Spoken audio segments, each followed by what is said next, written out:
बार बार करि विनय बड़ाई, रघुपति चले संग सब भाई। जनक गहे कौशिक पद जाई, चरण रेणु सिर नयनन लाई। सुनि मुनीश बर दर्शन तोरे, अगमुन कछु प्रतीति मन मोरे। जो सुख सुजस लोकपति चाहि, करत मनोरथ सकुचत आई। सो सुख सुजस सुलभ मोहि स्वामी, सब सिद्धि तव दर्शन अनुगामी। किन्न बिनय पुनि पुनि सिर नाई, फिरे महिष आशीष पाई। चली बरात निशान बजाई, मुदित छोट बड़ सब समुदायी। राम ही निरखी ग्राम नर नारी, पाई नयन फल हो ही सुखारी। राजा जनक जी जाते हैं गुरुजनों को और खास करके विश्वामित्र गुरु वशिष्ठ जी को चरणों में अपना प्रणाम निवेदित करते हैं और उनसे बारंबार आशीर्वाद की कामना करते हैं और कहते हैं कि धन्य है, आज मेरा सौभाग्य है कि आप जैसे महान संत का, महान गुरु का आशीर्वाद हमको भी प्राप्त हुआ। सोचिए कि त्रेताकालीन युग में और उस समय गुरु का कितना महत्व होता था। हालांकि गुरु अगर योग्य है तो उसका हर कालखंड में उसका आदर सम्मान होगा ही होगा। ब्राह्मण अगर योग्य है तो उसका हर कालखंड में उसका आदर सम्मान होगा ही होगा। लेकिन उसके लिए किसी का आदर सम्मान प्राप्त करने के लिए अपनी योग्यता भी रखना पड़ता है। आप अगर उस योग्य रहिएगा तो आपको जरूर आदर सम्मान मान मिलेगा ही मिलेगा।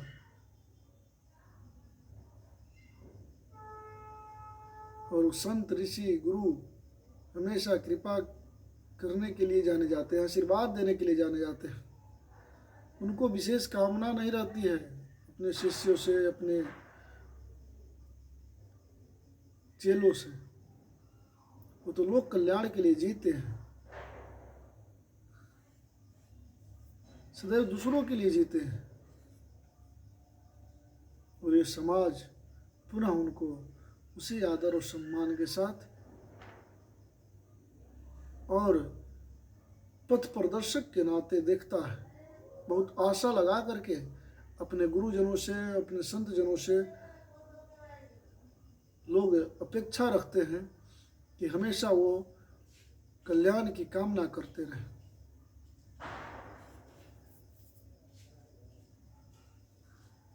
इसमें एक और प्रसंग है। बारात में तो बहुत सारे लोग जाते हैं, छोटे बड़े और समाज के सारे वर्ग, सारे लोग जाते हैं।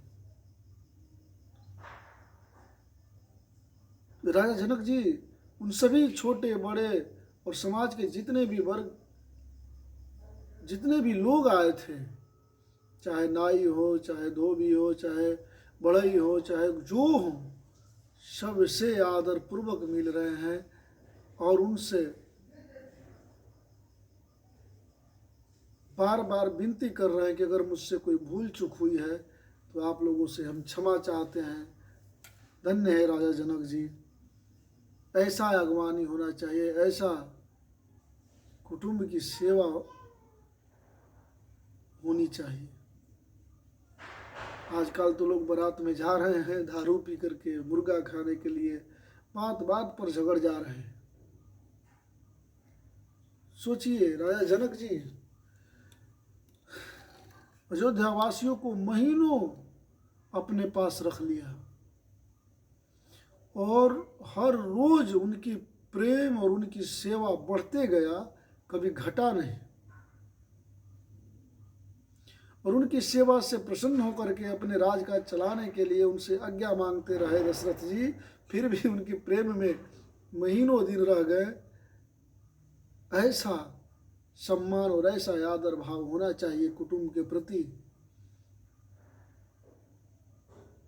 हमारा हित हम हित हैं, हित बन करके जाते हैं तो उसका हितैषी के लिए सोचिए। आज तो बात बात पर दोनों पक्ष झगड़ रहे हैं, लड़ रहे हैं। ऐसा नहीं होना चाहिए। रिश्ता संबंध अगर है तो उसको निभाइए और आदर पूर्वक, सम्मान पूर्वक, यथा योग्य, जो जिसके हकदार हैं उसके अनुसार उसका आदर सम्मान करिए। यही तो हमारी सनातन की खूबसूरती है, यही तो भारत की खूबसूरती है। लेकिन आज के समाज में इसका अभाव हो रहा है, तो इसका आत्ममंथन करना होगा, चिंतन करना होगा। आज हम बिखर रहे हैं, परिवार में, गांव में, समाज में, राष्ट्र में, और जहाँ बिखराव है, जहाँ टकराव है, उसके प्रति दुश्मन हमेशा घात लगा करके बैठे हैं। वो अवसर का इंतजार में है कि कब उनको ये अवसर आए और हम अपना दाल गलाएं। इसलिए समाज में समरसता, एकता, अखंडता और राष्ट्र के प्रति जिम्मेवार, एक नागरिक के नाते जिम्मेवार बना रहे, यही हमको आपसे विशेष कहना है कथा के माध्यम से।